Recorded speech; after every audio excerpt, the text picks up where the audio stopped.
Ya, kami Partai Umat. Ya, kami adalah politik identitas. Presiden taruhnya seperti Ibu Mega dulu, SBY tidak melibatkan diri dalam perpolitikan. Kemarin ada pembahasan tentang Ganjar Prabowo. Ya, yang dibicarakan banyak sekali, 3 jam, banyak sekali.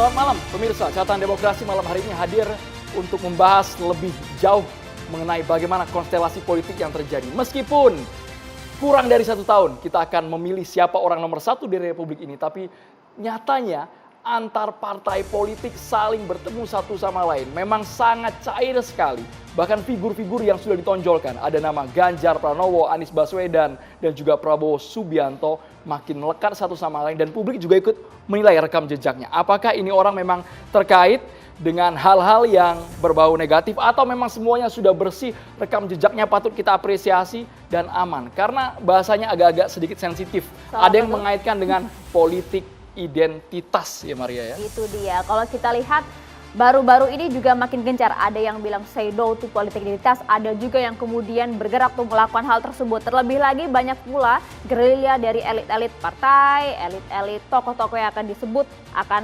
berjuang dalam Pilpres 2024 juga kerat atau erat hubungannya dengan sejumlah tokoh ulama. Nah, ini kita coba akan bahas hal ini, terlebih lagi juga bagaimana positioning dari pemerintah kita terhadap pencapresan terlebih di 2024. Langsung saja kita akan coba bahas hal ini bersama dengan sejumlah narasumber kami. Sebelumnya kami ucapkan terima kasih kepada mahasiswa dari UIN Syarif Hidayatullah Jakarta. Warnanya mirip-mirip ya, warna blazer ya. Warna blazernya mirip-mirip. Ada yang juga yang mirip nggak? Oh nggak ada. Kalau gitu langsung saja kita perkenalkan sejumlah narasumber kami. Sudah ada Bang Eko Kunta di Pegiat Media Sosial. Selamat malam Bang. Selamat malam. Dan juga sudah hadir Bang Deddy Sitorus, politisi PD Perjuangan. Selamat malam. Semua. Coklat, merah, hijau. Nah ini dia Muhammad Romahur Muzi, Ketua Majelis Pertimbangan DPP P3. Selamat malam, Assalamualaikum. Kemudian ini yang kearifan lokal, pakai batik kan. Kami juga menghadirkan ada Ketua DPP Partai Umat. Assalamualaikum, Bang Hilmi Rahman. Assalamualaikum warahmatullahi wabarakatuh, selamat malam.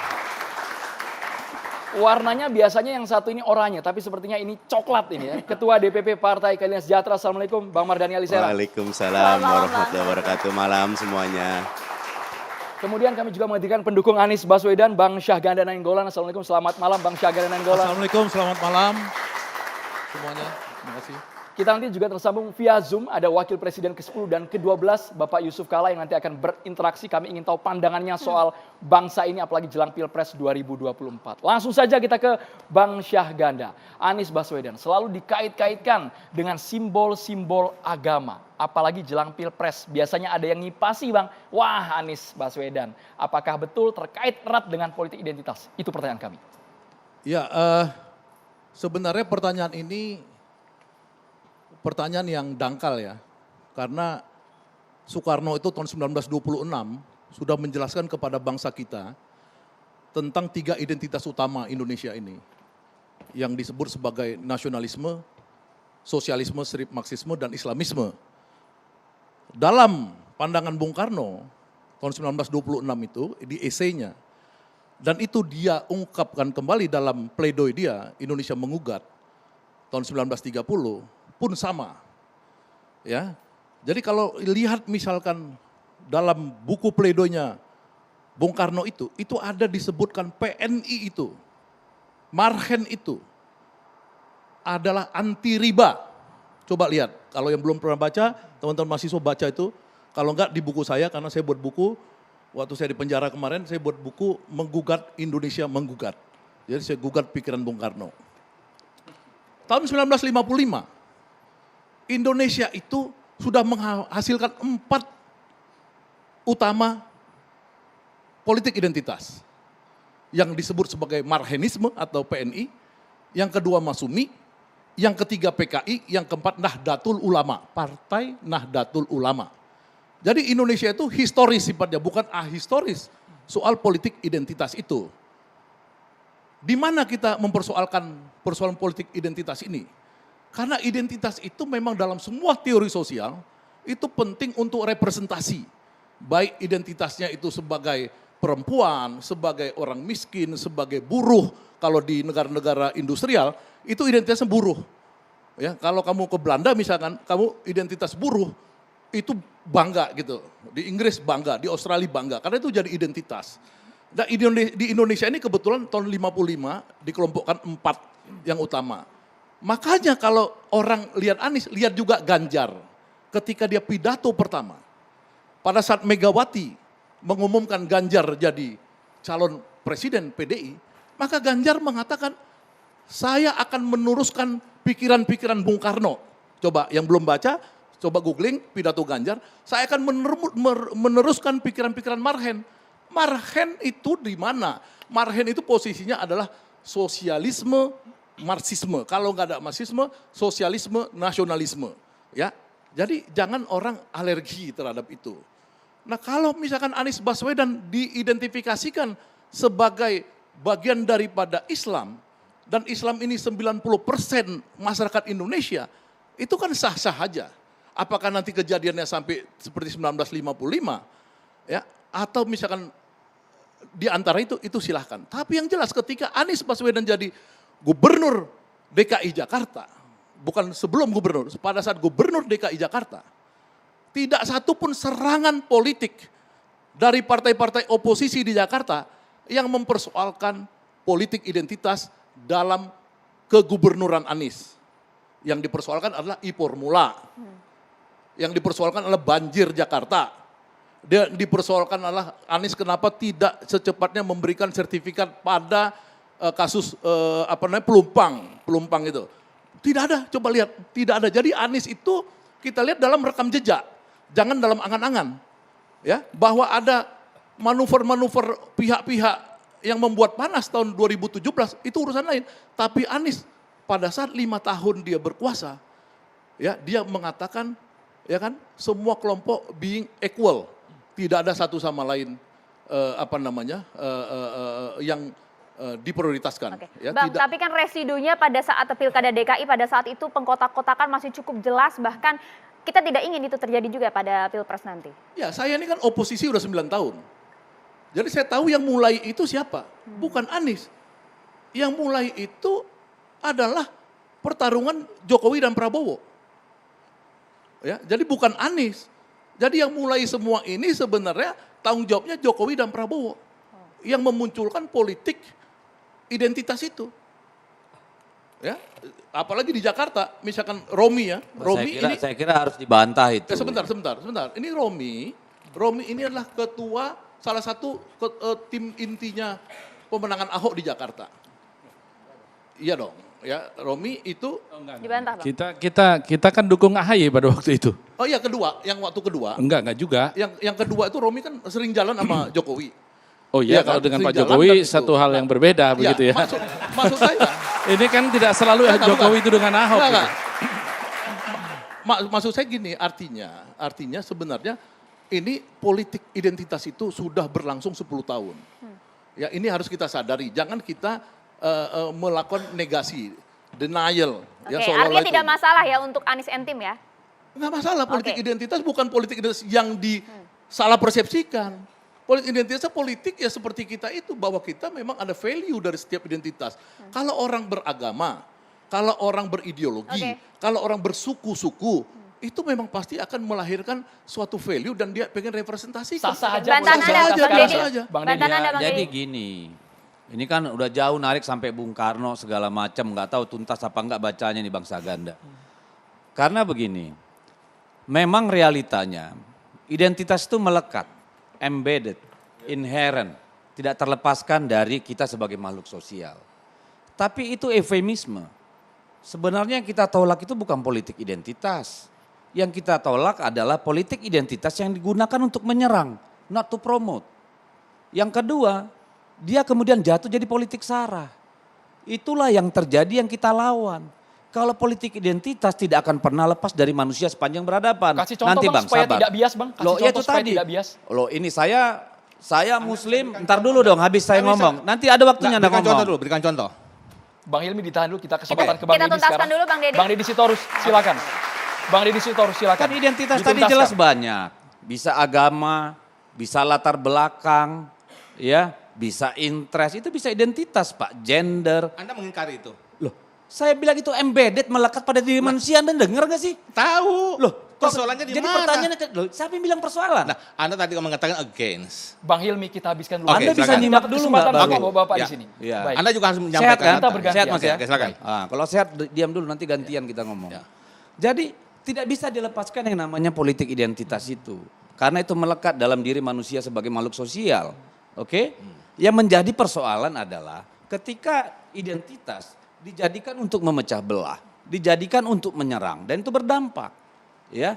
Kalau itu untuk promote, oh saya putra daerah, dukunglah karena saya lebih mengerti. It's okay. Tapi jangan dukung dia. Dia bukan putra daerah, itu salah. Karena apa? Semua warga negara punya hak di depan hukum untuk dalam demokrasi. Kalau mau promote silakan. Nah yang kita persoalkan itu, makanya saya tidak suka eufemisme dengan politik identitas, tapi politik sara. Itu yang kita lawan. Kalau politik identitas tidak bisa terlepas Pak. Ya, identitas P3 sebagai partai Islam ya yang dengan banyak latar belakang NU dan segala macam ada bilang nggak bisa. Kita ya partai PKS itu nggak bisa hilang Pak. Tapi ketika Anda menggunakan agama Anda, latar belakang Anda, asal usul Anda untuk menyerang orang lain, itulah yang tidak boleh. Ya, nggak boleh itu. Jadi apa yang terjadi? Kenapa Anies Boleh saya bertanya? belum nanti ada Siapa waktunya. yang menyerang? Siapa Siapa yang menyerang? Makanya saya mau cerita. Oke, tapi jangan terlalu Yang lama, beri terjadi fakta kan dong. ketika Pak Jokowi waktu pilkada 2012 saja sudah keluar kan. Itu bukan Islam. Oh itu Cina. Itu sudah keluar 2012 Bung, bukan baru 2014. 2014 lebih mengental lagi. Ya, Antek Cina, PKI, dan macam-macam. Agamanya nggak jelas, bahkan di branding Muslim. Bukan Muslim itu Pak Jokowi. Itu terjadi. Itulah yang kita lawan Pak. Karena kita harus bilang kontestasi demokrasi ini adalah hal yang siklikal. Kita alami tiap 5 tahun. Gitu loh, jangan bawa itu menjadi sesuatu yang primordial dan sangat jahiliyah kalau menurut saya.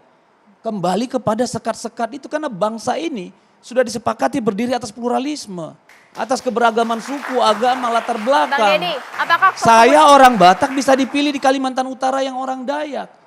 Ya, orang yang Sulawesi bisa dipilih di Madura. Equal treatment. Ketika Anda pakai identitas saya, wah itu manusia tidak berhak di sini. Dia agamanya Kristen, dia orang Batak. Itu politik sara. Bang Tapi Deddy. kita secara umum pakai politik identitas. Politik identitas itu natural. Oke. Tidak bisa kita persalahkan. Bang Deddy, apakah kemudian juga itu yang dilakukan Pak Ganjar saat ini sowan ke sejumlah ulama, termasuk di Jember, di Kendal, dan juga beberapa daerah lainnya untuk mengantisipasi residu yang sempat terjadi pada saat dulu? Ya, tadi saya belum sempat jelaskan. Kenapa Pak Anies selalu mendapat cap itu? Karena kita ingat pada tahun 2014, begitu gencar. Ya, orang meninggal tidak bisa disolatkan, orang tidak bisa masuk masjid, selalu pakai ayat 2017. Dan itu melekat. Kesalahan Pak Anies adalah tidak pernah melakukan klarifikasi atau penyesalan pernyataan apapun terhadap itu. Maka ketika dia kemudian 5 tahun mengatakan dia tidak membeda-bedakan, orang akan secara sinikal mengatakan itu kan laundry. Mana tanggung jawab lu terhadap yang Pertanyaan terjadi saya kemarin? Bang Deddy, sowannya silaturahmi sejumlah ponpes oleh Pak Ganjar ini termasuk politik identitas atau bukan? Tidak. Bagian dari upaya menggalang kekuatan-kekuatan sosial. Karena kan tidak hanya ke ponpes, nanti ke buruh juga, ke serikat nelayan juga, serikat petani juga. Karena kan tidak lebih mudah menemui tokoh-tokoh dan komunitas daripada orang per orang. Bukannya ingin mendulang suara dari kelompok Islam? Pasti. Oh pasti. Pasti dong. Loh, masa lu datang cuma mau minum teh manis kan nggak mungkin. Kita Ini garis bawahi, urusannya kan Bang. kontestasi Respon Anda politik. Bang Hilmi. Respon Anda Bang. Jadi begini, identitas itu sesungguhnya itu keniscayaan. Sejak orang lahir, kemudian dia berada dimanapun, suku apapun, itu identitas. Itu fakta, menyatu dengan sistem sosial, menyatu dengan sistem kekerabatan. pertanyaannya adalah, kenapa kemudian politik identitas itu menjadi ramai ketika 5 tahunan, event 5 tahunan itu? Kenapa tahun-tahun kedua, tahun ketiga tidak ada menyangkut identitas? Karena itu kemudian ada tanda kutip, ada kekhawatiran. Yang kedua saya mau sampaikan, kami memang partai umat, kami politik identitas. Memang kenapa? Bukankah kami adalah partai Islam, sama dengan PKS, sama dengan P3? Perjuangan kami jelas. Tapi ingat, saya sampaikan kepada saudara semua, sahabat semua, di wilayah Papua, di Bali, caleg-caleg kita itu adalah orang-orang yang non-Islam, sesuai dengan agama yang lokal. Kita kadang mempersoalkan. Lantas kami menyerangnya di mana? Jangan persoalan 10 tahun yang lalu, 7 tahun yang lalu, dimasukkan dalam sesuatu yang aktual. Salah itu. Jadi yang kita relevankan, yang kita harus relatikan dengan masalah-masalah aktual itu adalah bagaimana demokrasi ini dibangun dengan aspek kesetaraan, dengan akal sehat. Jangan isu lama yang sudah kehilangan isu dimunculkan kembali. Isu lama yang melekat Bang tadi katanya Pak. Isu lama yang melekat. Sampai sekarang? Sampai sekarang. Ketika kemudian menyangkut masalah politik identitas, Partai Merah mengatakan kami tidak suka dengan identitas. Lantas Anda meminta P3 untuk mendukung Anda. Itu kan karena identitas Islam. Anda nggak cukup kuat dengan partai nasionalisme Anda. Jadi jangan itu diperdebatkan. Kami juga partai umat, kita tidak suka dengan perbedaan. Kami mau persamaan. Kami sebagai anak bangsa punya tanggung jawab yang sama. Jangan sedikit identitas. Lantas kalau kami punya identitas, kenapa? Anda kan punya identitas. Orang yang tidak punya identitas, orang yang krisis identitas, tidak ada gunanya.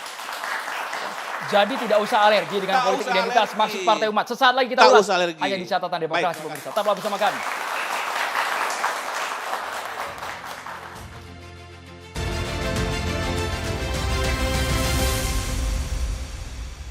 Ya, kami Partai Umat.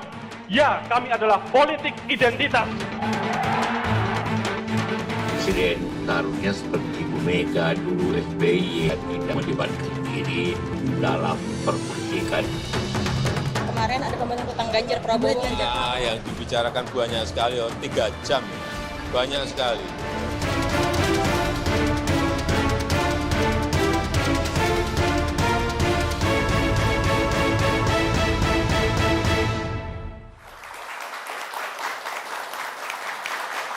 Ada 2 poin yang ingin kami fokuskan. Yang pertama soal uji netralitas dan tadi soal politik identitas. Sepertinya belum semuanya berbicara mengenai politik identitas. Boleh ke Bang Mardhani dulu sebelum ke Gus Romi. Ini sama-sama kiai besar nih berdua nih.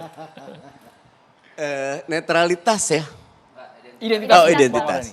Secara umum begini, kita sangat bersyukur punya Pancasila. Di mana yang dikedepankan adalah nilai. Kita boleh punya identitas apapun, tapi yang mengikat kita adalah nilai. Nilai ketuhanan yang Maha Esa, nilai kemanusiaan yang beradil dan beradab, nilai persatuan, nilai musyawarah, nilai keadilan sosial. Jadi monggo, Bataknya Batak, Mas Denny saya Betawi ya Betawi, Cinanya Cina, semua nggak kenapa. Karena itu tetapi kita diikat dengan persatuan Pancasilanya. Saya lebih ingin kita kontestasi karya dan gagasan.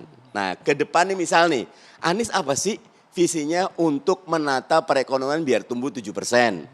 Mas Ganjar apa sih penataan reformasi birokrasi. Bagaimana sih dengan Pak Prabowo misal SDA gimana kelolanya. Nah nilai-nilai di sana ada keadilannya, ada ketuhanannya, ada persatuannya, ada musyawarahnya ditonjolkan. Jadi identitasnya put aside lah. Itu udah hulu. Saya bisa cerita bagaimana Mas Anies ketika di Pilkada DKI, saya kebetulan nyun sewu sempat jadi ketua tim. Saya nggak ada urusan sama Pak Ahok ya, kita nggak amanya Pak Ahok. Tapi bahwa di bawah ada macam-macam dan perlu klarifikasi, monggo saja. Tetapi buat saya, identitas kita justru memperkaya. Identitas kita itu harus saling menambah nilai. Di titik ini PKS punya prinsip island of integrity. Pulau integritas. Enggak masalah Anda identitas apa, rasnya apa, agama apa. Selama Anda punya integritas, kita bisa bersatu membangun negeri. Problem kita korupsi, problem kita munafik, problem kita adalah kemiskinan, kezaliman. Nah itu yang harus kita lawan. Karena itu harus betul-betul kita bersatu bersama dengan nilai yang kuat. Oke, Mas gitu. Eko, Masih jadi makanan nggak sih politik identitas ini di saat ini, Bang? Ya sebetulnya Media sosial? kalau semantik ya politik identitas tadi seperti sudah dijelaskan, nggak ada masalah. Yang jadi masalah itu adalah politisasi identitas. Ketika ukuran untuk mencari pemimpin semata-mata karena ukuran identitas, itu yang jadi masalah. Misalnya cari pemimpin harus seagama. Itu adalah politisasi identitas. Karena apa? Karena kan demokrasi kita itu mendorong kita untuk memilih pemimpin yang punya kualifikasi bisa memimpin. Yang punya integritas, yang punya kemampuan manajerial, yang punya konsep tentang pembangunan ke depan. Jadi ukuran-ukurannya itu bukan identitasnya. Ukuran-ukurannya adalah prestasi orang itu. Rekam jejaknya, kemampuan memimpin. Ketika diturunkan hanya karena satu agama saya pilih dia, itu menurunkan nilai demokrasi jadi nggak berkualitas. Itu problemnya. Apalagi kalau kemudian orang yang berbeda pilihan distempel dengan kafir, dengan orang sesat dan lain-lain. Dan itu terjadi. Bahayanya Pilkada Jakarta misalnya yang memainkan politik itu secara tidak langsung, itu rembesannya sampai ke bawah terus loh. Eksploitasi misalnya waktu itu Al-Maidah 51, itu rembesannya sampai ke pemilihan ketua OSIS, anak-anak SMP nggak mau milih temennya yang berbeda agama. Bayangkan ketika itu sudah terjadi sampai pemilihan OSIS anak-anak SMP. Itu terjadi. Ini yang harus dibatasi bangsa ganda. Jangan sampai ukuran-ukuran kita itu, dan ini kan kampanye ini baik pilkada maupun pilpres itu kan diakses oleh semua orang.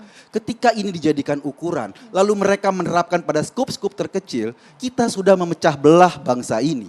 Kita sudah membuat bangsa ini mundur ke belakang. Itu yang terjadi di banyak sekolah. Bahkan gurunya juga kayak gitu, ikut-ikutan. Ketika ada calon ketua OSIS yang agamanya Kristen, kemudian dibatasi, nggak boleh. Karena alasan itu. Bahaya buat bangsa ini ke depan. Kalau selevel anak-anak saja sudah diajarkan memecah belah. Bukan mereka diajarkan bagaimana memilih ketua OSIS yang punya integritas, yang mampu memimpin. Itu yang mestinya harus dikedepankan. Catatan misalnya saya ingat pada saat Pak Anies jadi terpilih, dia pidato itu menggunakan kosakata pribumi. Iya memang Pak Anies nggak ngomong soal non-pri dan apa. Tetapi konteksnya pada saat itu baru saja pilkada yang luar biasa dan lawannya adalah Pak Ahok. Dalam kosakata lama Pak Ahok itu diasumsikan karena dia keturunan Tionghoa sebagai non-pri. Walaupun misalnya undang-undang sudah membatasi. Tapi kosakata pribumi yang digunakan pada saat dia sudah menang itu seperti meningkatkan kembali pikiran orang pada kasus pemisahan pri dan non pri. Ini yang mestinya menjadi catatan Pak Saganda. Saya melihat katakanlah pada saat itu menggunakan politik identitas, tapi ketika sudah menang harusnya dirangkul. Karena sudah terjadi itu perpecahan di level bawah, bukan malah dikuatkan dengan kosakata pribumi. Gitu loh. Itu masa lalu Mas Eko. Tapi Gus Romi, harusnya sekarang kita menggunakan kompetensi melihat visi misi dari calon itu sendiri. Jangan melihat dari asal sukunya dari mana, agamanya apa.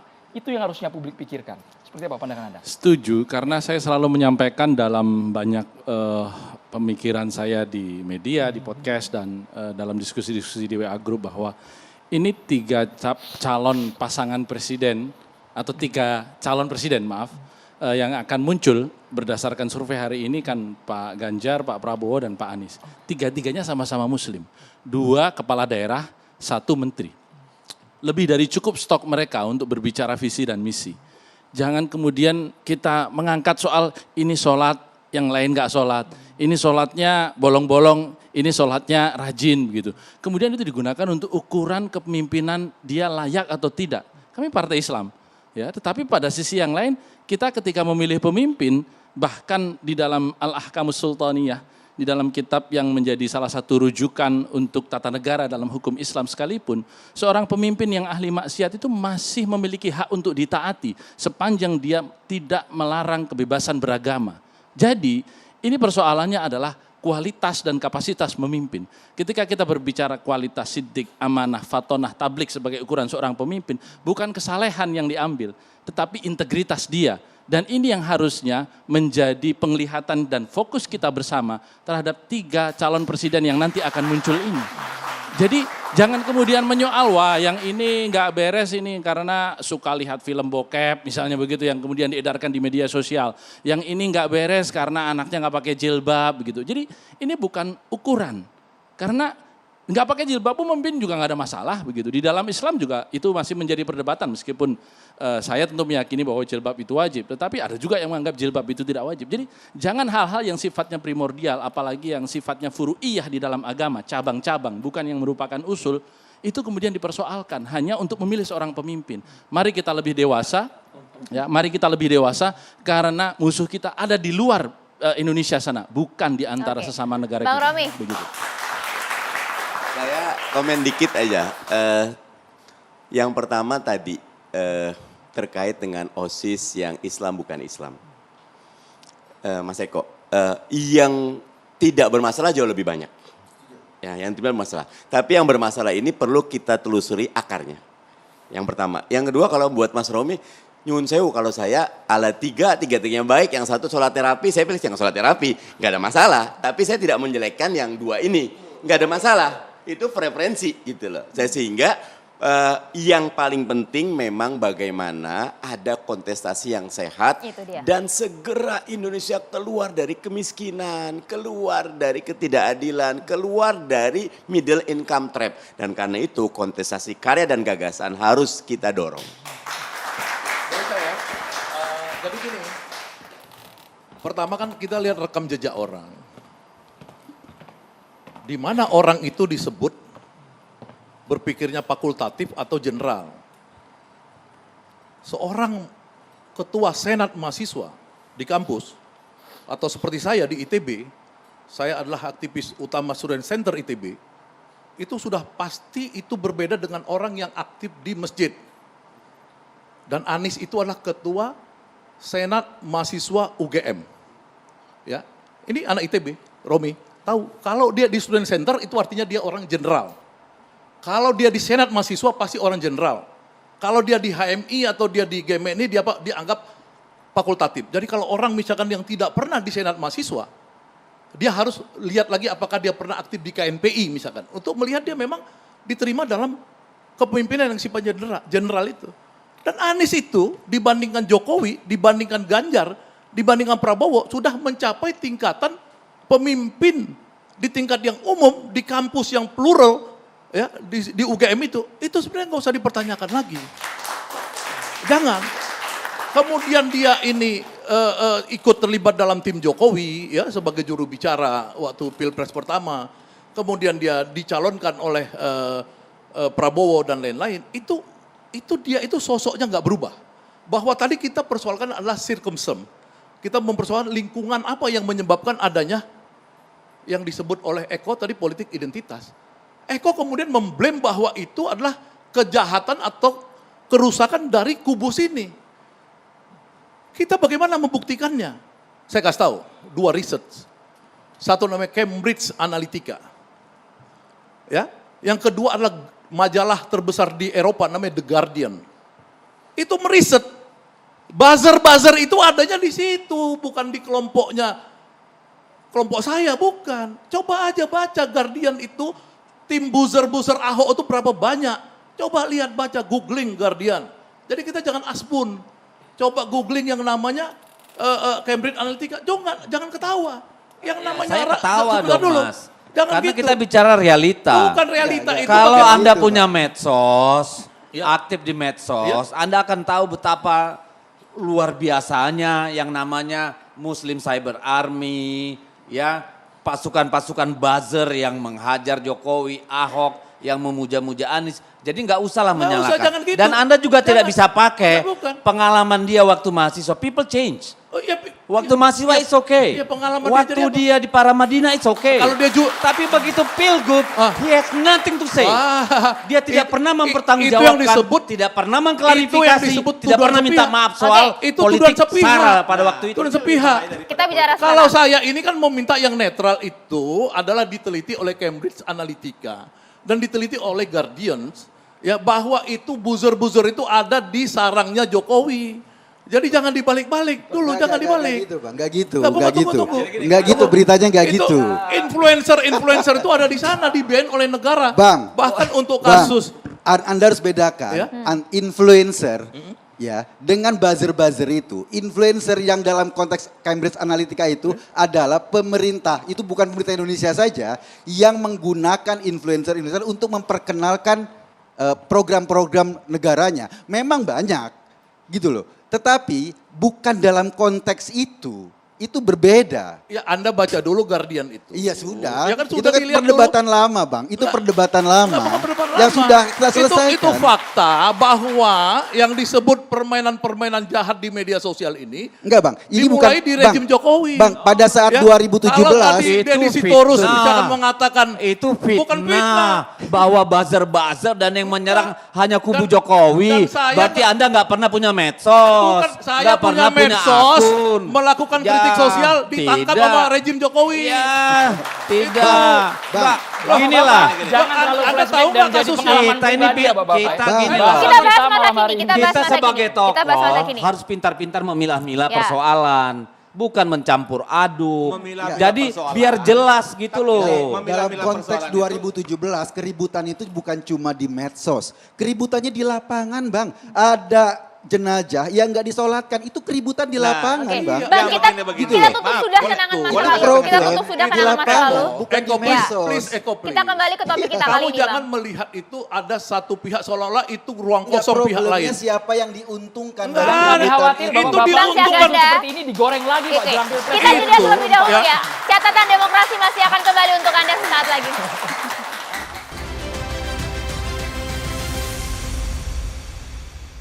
Dan kita kirimkan pesan kepada semua, ini demokrasi modern. Ini bukan pengaturan negara dengan cara-cara yang non-modern. Di dalam demokrasi modern, saya ingatkan beberapa hari yang lalu, bahwa di dalam proses ini semua tidak ada kekuasaan yang berpindah. Tidak ada kekuasaan yang hilang. Kekuasaan itu tetap dan terus berada di tangan rakyat Indonesia. Kita akan bersaing dengan gagasan, kita akan bersaing dengan ide, kita akan bersaing dengan program. Perbedaan tidak ada masalah, perbedaan tidak ada masalah. Mari kita menjadi bangsa yang dewasa. Ibu-ibu semuanya sudah senam ya Bu ya? Halo Bapak. Saya sudah tunggu sejak kemarin. Masih pemanasan Pak. Iya, masih pemanasan? Iya, masih nunggu Pak Ganjar. Pemanasan piye Mas? Mas gosong tadi itu. Tadi kita muter luar biasa.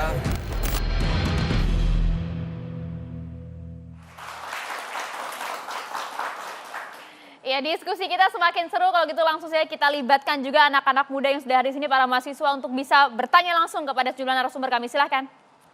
Baik, nama saya Aziza Ratu Buanahan. Saat ini sebagai Koordinator Pusat Dewan Eksekutif Mahasiswa Fakultas Syariah dan Hukum se-Indonesia. Izin bertanya kepada Gus Romi ataupun narasumber lainnya. Tadi kita membahas banyak sekali tentang masa lalu ya, Gus dan juga narasumber yang lainnya. Tetapi kalau kita melihat realita ke depan 2024 ini, 60% pemilih adalah generasi milenial dan juga Gen Z yang sangat melek dengan media sosial. Otomatis yang harus digagaskan adalah visi misi pemimpin ke depannya dan juga netralitas yang saat ini harus difokuskan oleh Pilpres 2024 mendatang. Nah, isu kemarin ini Presiden yang telah menemui 6 ketua umum parpol. Nah, tentu itu juga menimbulkan sedikit gejolak di masyarakat. Namun yang ini ingin saya tanyakan adalah bagaimana sih sebenarnya netralitas pemimpin yang harus ada pada Pilpres 2024 nanti. Terima kasih. Silakan Gus. Ya, kalau kita berbicara soal netralitas pemimpin, maka mari kita coba lihat latar di luar dan juga di dalam Indonesia. 2016 Obama itu secara terbuka di panggung kepresidenan Amerika Serikat menyatakan dukungannya kepada Hillary. Dan beliau berkampanye untuk Hillary. Yang kedua, kita tahu persis bahwa presiden ini pejabat politik, bahkan pejabat super politik, karena hanya satu-satunya pejabat di Indonesia yang dipilih, dicalonkan oleh partai politik. Rakyat yang nantinya akan menentukan siapa yang menemukan kemenangannya. Nah, yang ingin saya katakan adalah bahwa ketika Presiden kemarin mengumpulkan 6 partai politik, Presiden memiliki preferensi politik, lo gimana sih kalian ini? Wong 5 tahun yang lalu saja 2019, Presiden mencalonkan diri. Kan Presiden itu dicalonkan oleh semua partai politik. Artinya Presiden betul-betul di situ meletakkan pilihlah saya, kan begitu. Dan itu didorong oleh partai politik. Kenapa kemudian ketika sekarang Presiden menentukan sikap untuk mengendorse calon tertentu tidak boleh? Yang kedua, ingin saya katakan juga misalnya, ketika kita berbicara seorang presiden yang memiliki legacy yang begitu luar biasa, mega monumen yang sekarang masih berjalan, jalan tol, waduk, bandara-bandara, IKN dan lain sebagainya. Dan itu kemudian, dan itu kemudian dibutuhkan kontinuitas. Dan kita tahu persis bahwa itu dibutuhkan pengejawantahan yang dari calon presiden yang akan menjadi presiden yang tahu persis apa persoalan yang melatari sehingga timbul mega monumen itu dan kemudian mengapa harus dilanjutkan dan resiko-resiko yang timbul apa. Wajar kalau kemudian seorang Presiden Jokowi memiliki keberpihakan. Malah menurut saya harus berpihak. Kalau kita berbicara Pak JK misalnya, tahun 2019 Pak JK itu penasehat tim kampanye nasional dari Pak Jokowi. Jadi itu hal yang biasa. Loh, presiden saja boleh nyalon lagi kok dan berpihak. Masa sekarang kemudian begitu berakhir tidak boleh berpihak? Jadi gini, Bang Marani. Begitu. Saya izin. Gus, beda sekali antara Amerika sama Indonesia. Di kita ini feodalismenya kuat.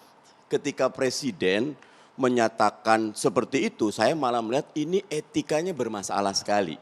Kenapa? Karena yang pertama, di istana. Yang kedua, presiden menyatakan Nasdem itu sudah punya koalisi yang lain. Berarti kalau Gus sangat paham, mafhum mukhalafahnya berarti makna sebaliknya, berarti yang ini tidak saya dukung yang ini. Pak Jokowi itu harus paham, beliau punya dua sisi. Personally, secara personal boleh kok. Pak Jokowi dukung Ganjar, dukung Prabowo, nggak ada masalah. Tapi tidak sebagai Pak Jokowi sebagai institusi presiden. Acaranya di istana. Kalau nggak salah itu kumpul para ketum, lebih enak diundang saja Nasdemnya. Kemudian dijelaskan bahwa itu memang konsolidasi untuk mengokohkan target Pak Jokowi sampai 2024. Bagaimana menjelaskan misalnya? Gantian. Kalau mau konsolidasi monggo di tempat lain, jangan di istana. Ini berbahaya sekali karena kita itu amat sangat feodal, berbahaya. Jadi gini, demokrasi itu ya adalah bagian dari kita. Karena itu kemudian yang penting itu adalah etiknya. Kita mau bicara tentang demokrasi, keberpihakan sah, silakan. Tapi ingat, presiden ini adalah presidennya para calon presiden. Calon presiden. Kenapa kemudian ada yang di-endorse, ada yang tidak di-endorse. Ada yang kemudian diberikan jalan mulus, ada yang kemudian yang tidak diberikan jalan. Kepemihakan, keberpihakan itu penting.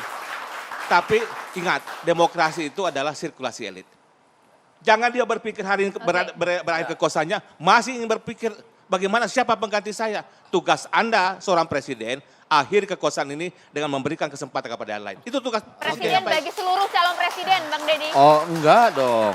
Pertama gini, kita akan bicara itu harus ada rujukannya.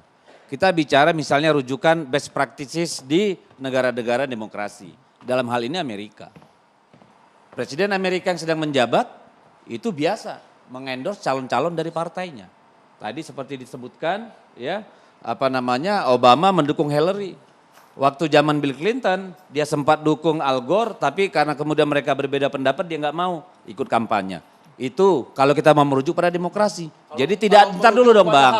Ntar dulu dong, gantian dong. Ya Allah. Nah ini Bung Deddy, ini kan PDI. Singkat Bang. Sekjen PDI bisa nggak? Hasto. Bisa nggak saya ngomong dulu? Hasto, bisa nggak saya ngomong dulu?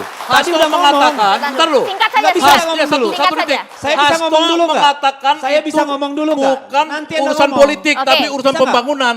Bang, iya, ntar politik Bang. Merujuk aja pada Sekjen PDI. Bergantian. Kita ini kan berdebat, berdialog dengan agak intelektual dikit lah. Kalau saling main potong-potong, bukan potong, mengingatkan. Boleh nggak gantian? Mengingatkan. Nanti kata-kata Anda boleh saya disampaikan setelah saya ngomong. Oke, kita tahan dulu Bang. Setelah Anda Boleh? ngomong. Kita tahan dulu, Iya Bang. boleh. Bang kita sama-sama dapat waktu nanti. Jadi kalau merujuk secara praktis demokrasi tidak salah Pak. Ya, presiden mendukung. Mari kita baca sejarah kita. Dalam sejarah kita. Sejarah kita Bung Karno dijatuhkan, sidang umum MPR. Soeharto dijatuhkan sidang umum MPR. Habibie jatuh di MPR. Ibu Mega selesai dia mencalon. Ya, tidak ada. Pak Jokowi menang, periode kedua dia tidak mengendorse calon siapapun karena tidak punya calon. Oke? Apakah ada konstitusi yang dilanggar? No. Apakah ada regulasi yang dilanggar? Tidak. Apakah ada etika? Etika yang Cara mana? etika, nah. Etika itu belajar dari proses kita berkebudayaan berpraktek politik. Kan dari sana munculnya etika dan norma. Mana yang dilanggar? Tidak ada. Sebentar Bang. Belum ngomong Bang, belum ngomong. Siap-siap. Baru on mic Bang, aman Bang. Aman Bang Deddy. Awak lagi sur. Lanjut, Jadi etika mana yang dilanggar gini, tadi poin ini itu? kan problemnya. Kalau kita mau mengatakan itu salah, alasannya adalah hukum, regulasi, dan konstitusi. Kalau kita mau bicara itu salah secara etika dan norma, bicaranya adalah pengalaman kita berkebudayaan politik. Nah, di luar satu aja itu, ya. Saya mau nanya sama Dedi ya. Nanya Bang, nanya. Langsung Nggak jawab apa-apa. Bang. Yang benar Tanya soalnya, Anda Bang. atau Hasto? Ini saya mau tanya. Kenapa? Karena Hasto, sekjen Anda, mengklarifikasi bahwa pertemuan itu bukan pertemuan politik. Dan pertemuan itu pertemuan pembangunan. Memang. Tapi Anda di depan rakyat Indonesia ini mengatakan bahwa sah-sah saja pertemuan politik itu. Yang benar Anda atau Hasto? Saya mau tanya. Dua-dua Jadi itu benar. pertemuan politik atau Nggak bisa enggak? dong. Itu dengar dulu dong. Nggak bisa. Yang pertama di situ memang tidak ada ngomong politik. Nah, tadi Anda bilang omongan politik juga nggak Tadi kan apa-apa. dibilang, Itu tadi kan gimana karena dituduh. Makanya saya bilang kalaupun itu ngomong politik nggak ada salahnya. Jadi kalaupun itu ngomong politik nggak ada salahnya Pak. Nah sekarang Karena Anda, bayangkan ntar dulu ntar. Pak SBY Sebentar juga dulu, sering sebentar, melakukan sebentar dulu, pertemuan sebentar. setgap di istana. Romi mengeluarkan berita pada hari H itu, ya saya baca di Detik ya, sorry ya ini bukan tempat korannya. Romi mengatakan pertemuan nanti di situ adalah untuk membicarakan cawapresnya Ganjar. Meskipun sudah dibantah Bang. Tunggu dulu, ini ada orangnya. Tunggu dulu, maksud saya yang benar itu ngomong politik atau tidak itu dulu. Versi Bang Deddy ngomong politik nggak? Pada pertemuan Silakan dulu, Bang. itu yang dibicarakan adalah persoalan kenegaraan, persoalan bonus demografi. Pembangunan tidak kan? ada soal politik, Nah, oke? Jadi ini kita Iya, bantah. silakan dulu, Tidak silakan ya, dulu, Bang. urusan nanti Silakan. kan urusan sama yang lain. Oke? Sama Romi nanti Mama. Yang saya bantah adalah ketika kemudian itu dianggap tidak baik, tidak etis, tidak. Saya jawab itu tidak. Secara regulasi konstitusi, peraturan KPU dan segala macam tidak ada yang dilanggar, clear. Secara praktis demokrasi, clear. Secara etika, moral dan sebagainya, clear. Kecuali Cara kita, lah iya dong. Moral itu kan berasal dari peradaban kita. Praktis peradaban. Catatan besarnya ketika Pak Jokowi mengatakan tidak mengundang Nasdem karena sudah ada koalisi yang lain. Itu catatannya. Nah, Bahwa yang mana? pertemuannya Yang benar yang Pak mana? Prabowo. Kalau Tapi soal itu, catatan itu menyatakan netralitas presiden sangat jelas. Kalau Padahal soal- beliau Pak. bicara itu di istana. Mestinya beliau itu beyond politik, di atas semuanya. Oh, no. Kalau buat Oh, saya no. paling baik monggo No. kontestasi No. putra terbaik bangsa. Dengar Kalau dulu. kepada Gus Romi catatan tentang Pak JK, Gus Nyun Sewu, kalau nanti sudah ditetapkan bahwa Ganjar maju, Prabowo maju, Anies maju, Pak Jokowi mau jadi pembina apa, monggo asal ketika kampanye libur dan ambil cuti, nggak ada masalah. Jadi kalau Pak tegas Jokowi, mana personal kalau Pak Jokowi mana ngomong presiden. bahwa Nasdem tidak lagi dalam koalisi, itu urusan dia Pak, hak dia. Ya, itu Nggak hak dia. masalah, tapi Ya, jadi makanya, pernyataan itu beliau, satu. buat saya Yang pernyataan kedua, Jokowi ini etikanya bermasalah. Apakah dia harus netral? Netral dalam penggunaan kekuasaan negara, yes. Pribadi beliau boleh tidak netral, Boleh. tapi institusi presidennya Nah, harus sekarang netral. saya tanya, Harus institusi kepresidenan apa yang digunakan presiden? Menggunakan istana. Loh, boleh Pak. Istana itu Boleh Pak, itu rumah presiden. Itu rumah melekat. presiden. Jangan salah. Akan Itu sangat- mendadak kan akan dia sangat bikin di baik. situ. Bergantian satu-satu Bapak-Bapak. Bergantian Bang Mardhani. Jangan di istana. Jangan Deddy. Bisa di tempat Bang Mardhani lain. bergantian. SBY setgap tiap hari Bisa di ketemu tempat di lain. istana, Nggak nggak boleh salah. Gus Romi. Gus Romi silakan Gus. Gus Romi. Zaman SBY ya. Kita tahan dulu. Zaman SBY. Bang, Zaman SBY kita tahan. pernikahan Kita berikan waktu untuk Gus Romi. SBY itu anak-anak. SBY tidak Bang, Bikin jangan sunatan di mohon maaf. istana Kita juga berikan boleh. kesempatan untuk Gus Pak SBY juga memberikan dukungan resmi kepada Pak Prabowo tahun 2014. Loh, gimana? Orang Demokrat ngusung kok. Enggak gimana? Bukan maksudnya dia itu membiarkan netral. Lo nggak bisa netral. Tanda tangan Demokrat itu mengantarkan Pak Prabowo. Netralitas itu diuji dalam pelaksanaan pemilu, Pak. Bukan dalam preferensi politik. 2019 aturan parpol. Romi aturan parpol. Whatever. Itu netralitas akan diuji. Netralitas akan diuji pada pelaksanaan pemilu. Pada preferensi politik dia berhak. Saya mengatakan begini. Dan ingat, penyelenggara pemilu bukan presiden. Kita memiliki institusi penyelenggara pemilu sendiri. Yang disitulah mereka harus netral. Presiden itu Bang Ilmi ditahan dulu. Gus Romi silakan. Nah, saya ingin tegaskan sekali lagi, Pak SBY itu 2014 itu mengusung Pak Prabowo. Besannya adalah calon wakil presiden. Jadi pastilah Pak SBY di situ berpihak. Orang memang mengusung kok Demokrat di situ. Masih presiden. Kemudian mengatakan Pak SBY netral. Bagaimana sih Anda? Orang jelas tanda tangannya itu ada di dalam pengantaran pencalonan form calon presiden kok. 2019 Pak SBY mencalonkan Pak Prabowo lagi. Loh, perlu dicek. Tetapi begini, kalau tidak perlu dicek. Kalau Pak SBY tidak mencalonkan Pak Prabowo 2019, hari ini tidak berhak mencalonkan. Demokrat itu netral, tapi monggo dicek. Tidak bisa. Tetapi yang terjadi sesudah pendaftaran, monggo. Tapi sebelum pendaftaran tidak ada penggiringan. Saya itu pastikan berbahaya. tidak netral. Karena kalau netral tidak boleh mencalonkan hari ini. Itu boleh. Kata siapa yang nggak boleh? 2014 mana bisa dilepaskan? Pribadi boleh, presiden. Gimana melepaskan? Itulah bab etika. Itu bab etika. Maria ya. Yang tidak boleh penggunaan kekuasaan presiden. Boleh. Bang Deddy bergantian. Penggiringan boleh. Boleh. Tolong pisahkan.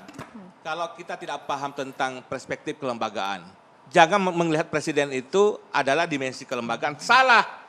Kita mengatakan presiden kalau Anda mau melakukan pertemuan dengan itu, ini etik lokal. Ya. Jangan selalu ketika kemudian Anda mengambil alasan Anda menggunakan etika internasional. Tapi ini dimensi lokal, kita harus butuhkan itu. Seorang presiden yang baik itu tidak memihak. Kalau Anda memihak silakan. Tapi jangan tunjukkan. Sebelum ini dari 2014 seringkali dilakukan makan malam ketua partai politik bersama presiden di istana. Kenapa nggak ada yang ribut? Kenapa baru sekarang ribut? Ini ada berita di setiap Detik, setahun bisa 2 kali loh. Juli Jadi Oke, kita tahan dulu. Bang Hilmi. Aspek kelembagaan itu yang kita tahan dulu, Bang Hilmi. Prabowo Hatta. Kata Wakil Ketum Demokrat itu suaranya Pak SBY. Tanggal 1 Juli 2014 Pak SBY masih menjabat sebagai presiden. Beritanya ada kok. Semua parpol itu berkewajiban mendukung. Kalau tidak dia di tahun berikutnya, 5 tahun berikutnya, dia kehilangan hak untuk mencalonkan. Itu kan aturan. Ya jadi itu tidak. Ini soal ini Presiden Republik Indonesia. Saya beritahu seluruh dunia, saya itu waktu itu adalah tangan kanan Hatta Rajasa. Ya, walaupun Romi ada di situ waktu itu juga, ya, saya kasih tahu itu SBY netral. Karena SBY netral, itu Jokowi itu tidak ada yang ganggu untuk jadi presiden. Nah, sekarang juga nggak ada yang ganggu, siapa yang ganggu, Pak? Sekarang itu pemilu masih jauh, Pak. Sekarang itu pemilu masih jauh. Belanda belum sampai Batavia. Jangan dulu. Masih di Selat Madagaskar. Dengar dulu dong. Kita bergantian Bapak-Bapak. Kita tahan dulu. Ya, kita tahan. Kita yang di studio bingung apalagi pemirsa kalau semuanya berbicara karena menggunakan. Kita tahan dulu. Ya, silakan Bang. Rakyat Poinnya. Indonesia sudah gelisah dengan berbagai hal yang dilihat tidak netral. Ya, satu misalnya KPU yang ini terkesan ya untuk memenangkan kontestannya Ganjar Pranowo. Terkesan. Silakan bantah. Yang kedua, Bukan, karena itu bisa jadi fitnah di depan rakyat Indonesia loh. Jelaskan dulu. Tidak fitnah, itu yang kemudian. Enggak yang terkesannya apa? Tapi kita fokus yang terbaru saja Bang. Yang terbaru waktu dia dengan presiden saja Bang. Ya kan dia ada skandal hukum, skandal yang diadili oleh DKPP, ya, yang namanya ketua KPU sekarang. Hampir semua KPU dipecat oleh DKPP untuk kasus pelanggaran etik. Tapi ini diselamatkan. Enggak dalam kasus apa yang terkesan ini belum jelas. Pembicaraan antara ketua KPU dan anaknya si Muin PDI yang udah meninggal ini, anaknya kan si Asnaini itu. Ya itu pembicaraannya bahwa KPU didesain untuk memenangkan Ganjar. Itu pembicaraan di publik. Silakan bantah. Oke. Oke, satu. Oke. Silakan bantah. Ya ini sudah mengklarifikasi. Iya, silakan. Yang Sudah kedua. mengklarifikasi nggak ada pembicaraan. Ini deh, kita lebih. Satu lagi. Kita fokus kembali ke topik, Bapak. Kita fokus ke topik Mas Hakim, kita tidak bahas masalah lalu. Pertemuan Ketum Parpol dengan Presiden tunggu Jokowi. dulu, satu Sesaat lagi. lagi Bang Syahgar. Itu Mahkamah terlalu melebar Konstitusi. temanya. Kami kembali. Kita tahan dulu Bang, terima kasih.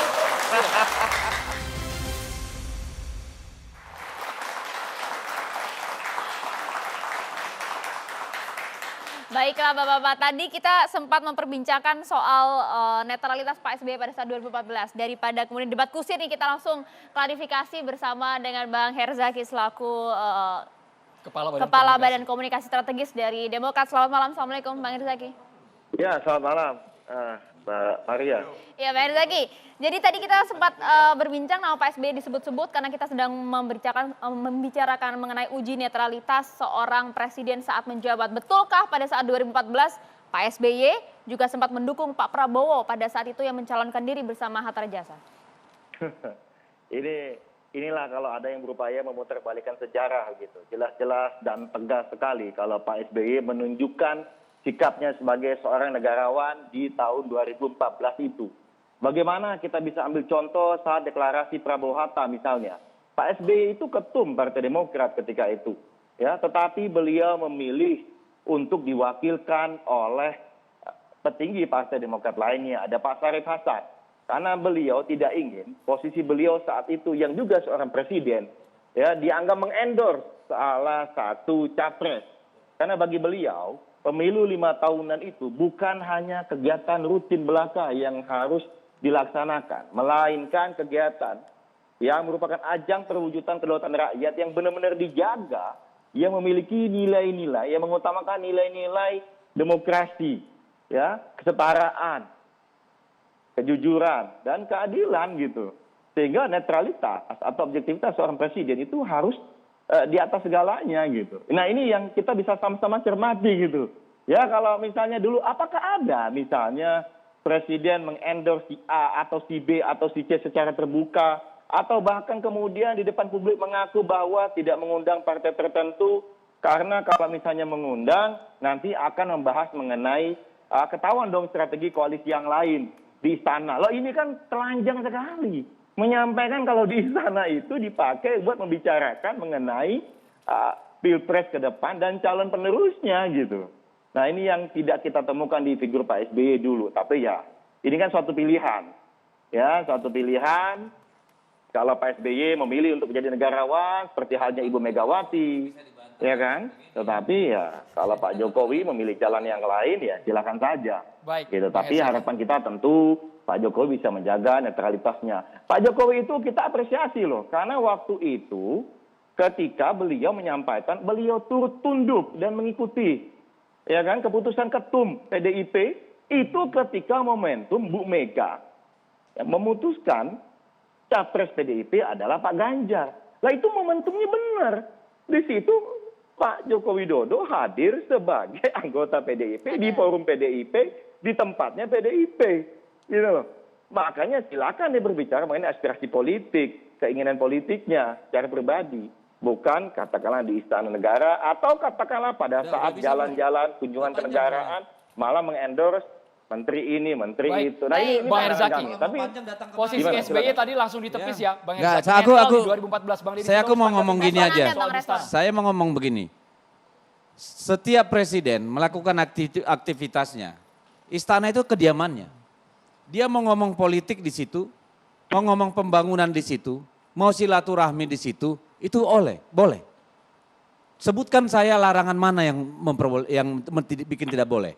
Selama zaman Pak SBY, pertemuan Setgap itu di istana emang bicara apa? Harga cabai? Kenapa Nasdem Kan enggak, tidak politik. diajak, Bang Deddy? Kenapa Nasdem Ntar dulu, tidak jangan diajak? langsung lompat. Kenapa Nasdem tidak diajak? Jangan langsung lompat. Artinya sah bagi presiden untuk menggunakan kediamannya untuk bicara soal apapun Pak. Ya, itu satu. Yang kedua soal netralitas. Tidak ada yang mengharuskan presiden netral. Kenapa? Karena yang menentukan siapa calon presiden adalah partai politik. Dan hingga hari ini saya belum pernah ada dengar satu partai politik pun yang menyerahkan kedaulatannya dalam memutus calon presiden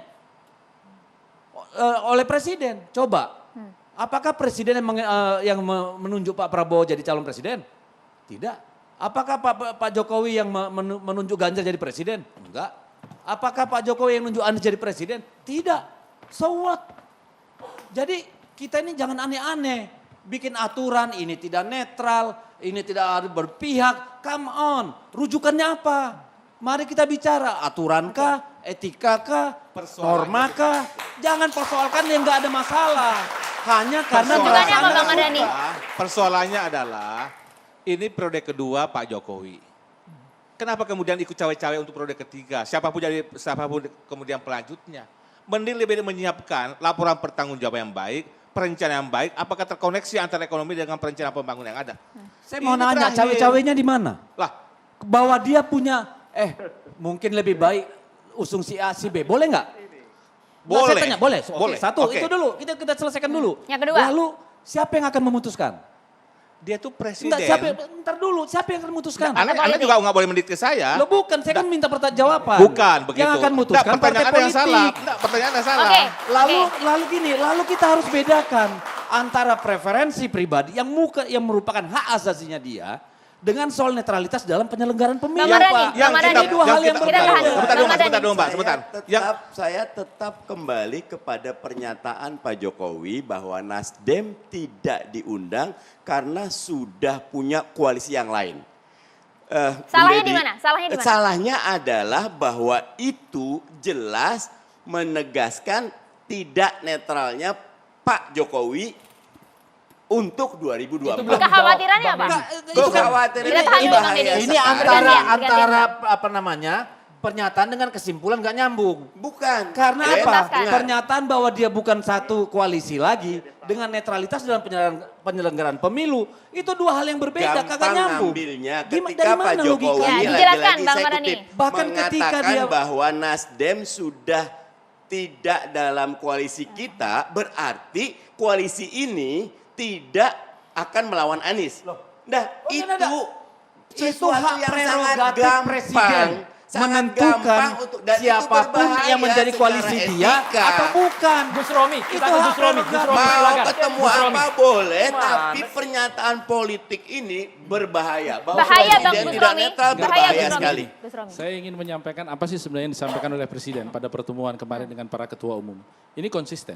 2 tahun yang lalu pun. Terus kalau dalamnya saya nggak ada masalah. Tapi pernyataan, kalau mau tambahin bahwa Nasdem tidak diundang karena sudah ada koalisi yang lain, ini kata kuncinya. Itu yang buat sekarang saya tidak etik. Adalah Presiden berpihak itu salah nggak?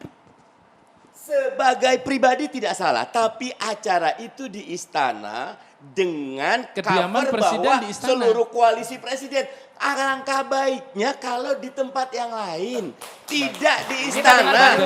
Itu presiden sebagai istana. Saya tidak pernah protes Pak Jokowi menerima Bu Mega. Sekarang di istana kan ada masalah. Tapi di situnya bermasalah. Siap, Gus Romi waktu Anda silakan. Presiden menegaskan dari sejak 2 tahun yang silam, beliau menegaskan saya berharap. Saat itu Nasdem belum menentukan sikap.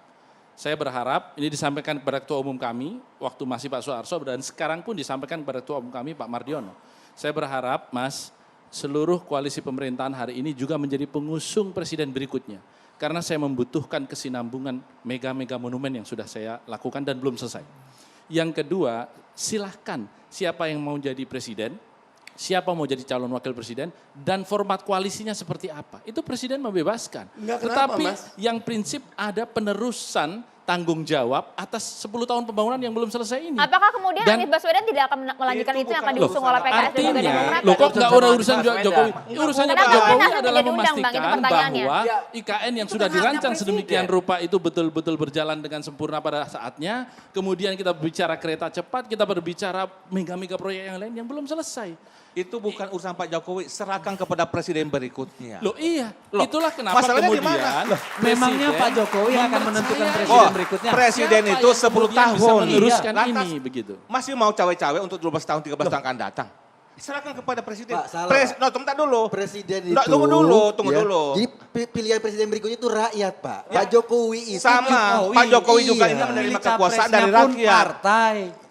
Pak Jokowi ngomong harapannya wajar Thomas. Harapan antara harapan dengan mencampuri beda dong. Campurinnya yang mana? Campurinnya Sekarang masih ada nggak partai politik yang merasa dicampurin menentukan kalau dia nggak calonnya? mencampuri, undang dong Anies masuk. Kenapa?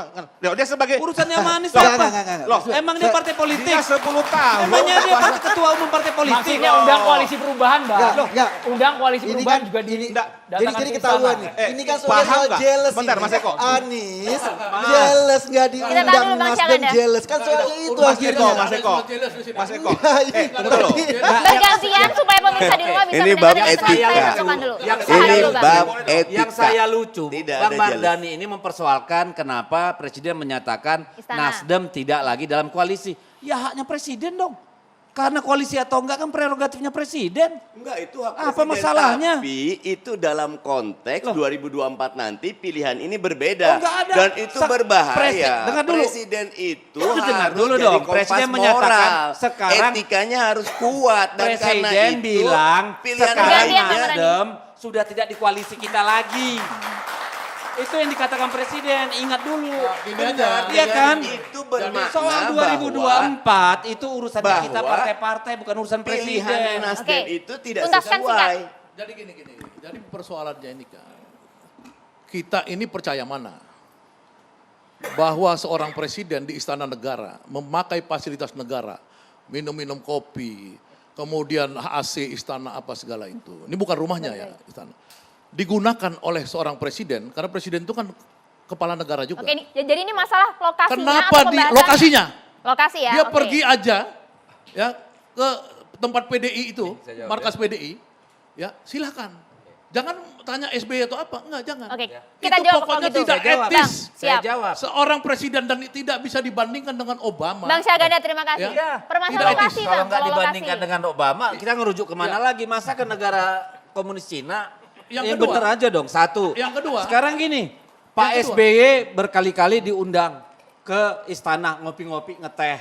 Ya, dulu Pak Prabowo setiap kali habis pilpres juga diundang. Nggak ada yang ribut. Yang Sebelum kedua. ini rutin Pak Presiden ketemu koalisinya, ya makan minum ngobrol politik di sana. Lu kagak ribut. Kenapa baru sekarang? Kenapa sekarang lu pada nyinyir? Bingung gua. Bukan sekarang ini beda konteks. Beda.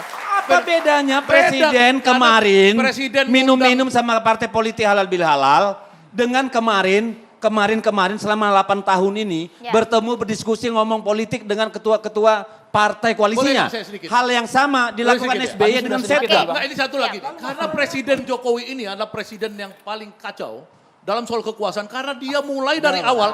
Bentar dulu. Hati-hati. Tudingan tidak berdasar, Bang. Jangan bukan, gitu bukan. Harus ada ngomong. datanya, Bang. Presiden paling kacau, tarik dulu Kacau, omongannya ada dong. datanya, Bang. Tarik dulu omongannya. Enggak. Tarik dulu omongannya. Enggak ada. Sebentar, Jangan Bapak. diam dulu dong. Kita tidak Oke. menyerang personal. Bang Syaganda, Sembarangan Anda Bang ngomong Deddy, presiden kita paling tidak kacau. menyerang personal, Bapak. Kita minta klarifikasinya, Bang. Kita minta klarifikasinya. Datanya, Bang. Presiden paling kacau. Kacau karena Tarik dulu ingin omonganmu. pertama memperpanjang jabatan, masa jabatan. Kita tidak bahas flashback ya, Bang. Yang kedua, Kita tidak bahas itu. 3 periode. Lu makin tua makin kacau. 3 Bang periode. Syaganda, kita stop dulu di Iya sana, kan? Bang. 3 periode. Ketiga ini mau ikut Ini realita. cawe-cawe. Bang, realitanya. Nggak bisa. Bang Syaganda, kita tahan dulu sampai di sana. Terima kasih. Iya, oke. Iya. Realitanya. Mas Eko singkat, Bapak, Mas Eko Bapak. silakan. Enggak, ini Ke Mas Eko realitanya itu perpanjangan. Kita 3 tidak bahas itu, periode. Bang Eko, Itu kita udah tidak nggak bahas. ada, Oke. Bang. Sekarang kita udah Poinnya proses, apa itu poinnya? yang pertama. Yang kedua, soal presiden punya preferensi politik itu enggak masalah. Kita bermasalah kalau institusi kekuasaan KPU digunakan untuk pemenangan calon tertentu. Itu baru masalah. Soal preferensi politik itu biasa-biasa aja, Bang. Kecuali ada Gitu loh. aturan yang melarang. Nggak ada aturan yang dilarang. Bahkan presiden dulu sebelumnya misalnya bikin pesta pernikahan di istana juga biasa-biasa SBY, aja. soal SBY disinggung lagi. Bang Lagi. Herzaki, Pak Herzaki, tanggapannya. respon Anda. Bang Herzaki. Biasa aja. Terkait apa? Saya nggak dengar tadi yang terakhir. Tanggapan soal yang terakhir, dulu waktu SBY istana digunakan. Waktu untuk pernikahan anak-anaknya. Nggak perlu kita persoalkan Oke. itu. SBY Itu kediaman harus bersuara. presiden. Pihak Demokrat He has harus the right to bersuara. use it. Oke, Deddy Sitorus. Bang Zaki. Herzaki, silakan. Ya, pertama begini. Tadi ada sempat siapa yang bilang masalah setgap gitu. Bahwa Pak SBY dulu juga ada setgap. Ya, Bang Ya, Deddy. bedanya dulu bicara mengenai masalah setgap dulu adalah bagaimana mengawal kebijakan-kebijakan yang sudah diputuskan oleh pemerintah agar dikawal oleh partai-partai koalisinya. That's Itulah politics, perbincangan right? Politik itu. Itu politik, Tapi kan? tidak bicara mengenai koalisi. Tidak bicara mengenai koalisi, cawe-cawe mengenai pilpres ke depan. Nah kemudian yang kedua. Bos, lu aja Bang belum di Deddy, Demokrat Bang waktu Deddy, itu, lu tahu dari Bang mana? Deddy, Bang Lu udah Deddy, tahu, coba lu cek udah dulu Demokrat lah. belum waktu Bang itu? Ditanya ke teman Bang Deddy. Anda sudah di Demokrat Teman-teman belum Deddy, waktu namanya itu? Pak Pramono Anung. Kita simak dulu. Pak Anda sudah di Pramono Demokrat Anung belum dulu waktu itu? pernah berkata, Pak Ede jangan di bicara Demokrat belum? partai Bang Deddy, lah. Bang Deddy, Kalau maaf, di Bang istana, itu Pak Pramono Anung, teman Bang Deddy. Bukan waktu Sekarang itu kau dia sudah di Demokrat apa belum? Ngomong dong ke Pak Jokowi. Pak Jokowi Sudah di jangan- Demokrat Bang Deddy, apa tolong belum? jangan dipotong, Bang Deddy. Biar kita tahu ada nggak ngomongin koalisi. Dia sebagai Deddy. kepala Badan Ini Komunikasi nggak- Strategis nggak Demokrat, Bapak. Kita konsisten saling ini. menghormati. Saya meragukan Anda, saya meragukan Anda karena Anda belum masuk Demokrat. Bang Deddy, kita tahan dulu. Anda juga tidak suka kalau dipotong. Ini kalau Bang. bicara Kita satu tuntaskan. sama lain tidak membergantian Iya. sepertinya Bang kesehatan Deddy. demokrasi harus segera Saya mau closing dulu. bilang. Kita kembali sesaat lagi Bapak. Mohon maaf, kita potong dulu. Baru mau gua closing, Bang.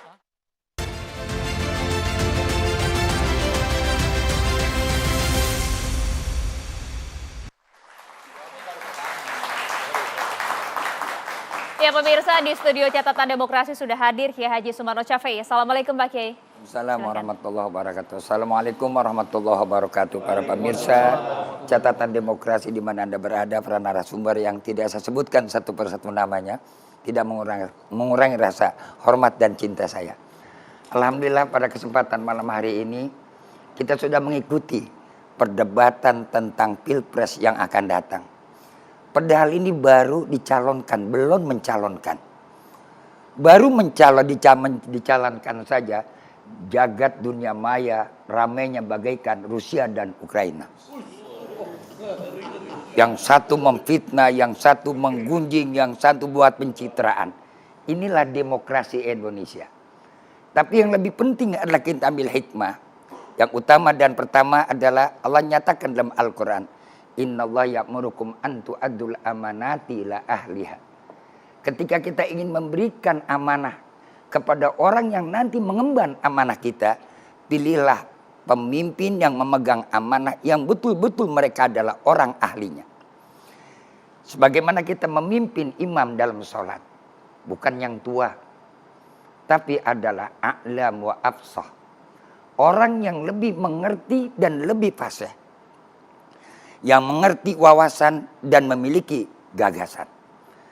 Karena itu Pilpres ke depan yang baru dicalonkan semestinya lebih banyak menunjukkan gagasan, bukan pencitraan. Dan memiliki track record.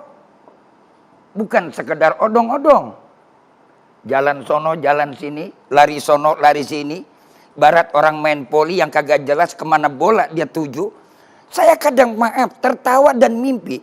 Ini kalau kita punya pemimpin yang semacam ini, negeri kita bukan semenanjung Pak.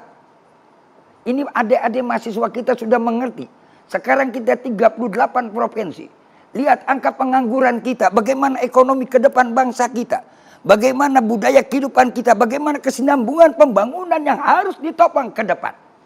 Haruskah nanti calon-calon sarjana juga mereka calon pengangguran? Dan ini yang kita harus pikirkan ke depan. Pemimpin yang baik, pemimpin yang pakai otak, bukan pakai otot. Maaf, pemimpin yang baik, pemimpin yang punya otak, bukan pakai otot. Walaupun sekarang dia kerahkan ototnya, tapi otak tidak ada. Apakah yang namanya nanti pemimpin kita, bendera merah putih, dengan Garuda, tapi otaknya adalah bukan lagi Garuda. Ini yang kita khawatir. Biarkan Pak Jokowi duduk dengan tenang. Biarkan dia selesaikan pembangunannya. Jangan ganggu dulu Pak Jokowi dengan pemilu. Jangan ganggu dulu Pak Jokowi dengan Pilpres. Banyak tugas yang dia harus selesaikan. Supaya dia husnul khotimah. Mudah-mudahan semuanya tadi kita lihat pertikaian bukan merupakan pertengkaran. Ini adalah cuman sekedar saling mereka berpelukan dalam kemesraan karena cinta bangsa dan negara. Pilpres bukan anjang untuk pertengkaran. Pilpres bukan anjang untuk perpisahan. Dan Pilpres bukan pula anjang untuk mereka saling menunjukkan kekuatan. Tapi siapapun besok ke depan yang jadi presidennya, itulah yang wajib kita dukung sama-sama. Tidak ada lagi Anies, tidak ada lagi Ganjar, enggak ada lagi Prabowo. Siapapun besok presiden yang terpilih, itulah presiden Republik Indonesia. Bukan mereka jadi presiden salah satu partai Dan bukan jadi presiden salah satu golongan, tapi presiden kita semua. Mudah-mudahan Allah berikan taufik dan hidayah. Ridho dan inayah. Apa yang kita harapkan ke depan, Allah berikan kita pemimpin-pemimpin yang soleh, yang amanah, yang bertanggung jawab, dan bisa mengemban Undang-Undang Dasar 45 yang kita harapkan untuk kesejahteraan dan keadilan rakyat Indonesia. Wabillahi taufiq wal hidayah, summa ridho wal inayah. Assalamualaikum warahmatullahi wabarakatuh. Waalaikumsalam warahmatullahi wabarakatuh. Terima kasih banyak Pak Kiai Sumarno, Bang Eko Kuntadi, Bang Deddy Sitorus, Bang Roma Hurmuzi, terima kasih banyak. Terima kasih Bang Hilmi, Bang Mardhani, Bang Syahgadan, dan juga tadi sudah bergabung sama kami ada Bang Heru Zaki selaku Ketua Bidang Komstra Demokrat. Pemirsa, kita akhiri catatan demokrasi kita malam hari. Saya Maria Segar. Dan saya Andromeda Merkuri. Kami juga mengucapkan terima kasih kepada mahasiswa dari UIN Syarif Hidayatullah Jakarta sudah hadir. Di catatan demokrasi sudah meramaikan, kita mendengarkan suara anak muda generasi milenial Gen Z yang hadir malam hari ini, Maria ya. Kami berdua pamit pemirsa, kita jumpa lagi minggu depan. Sampai jumpa.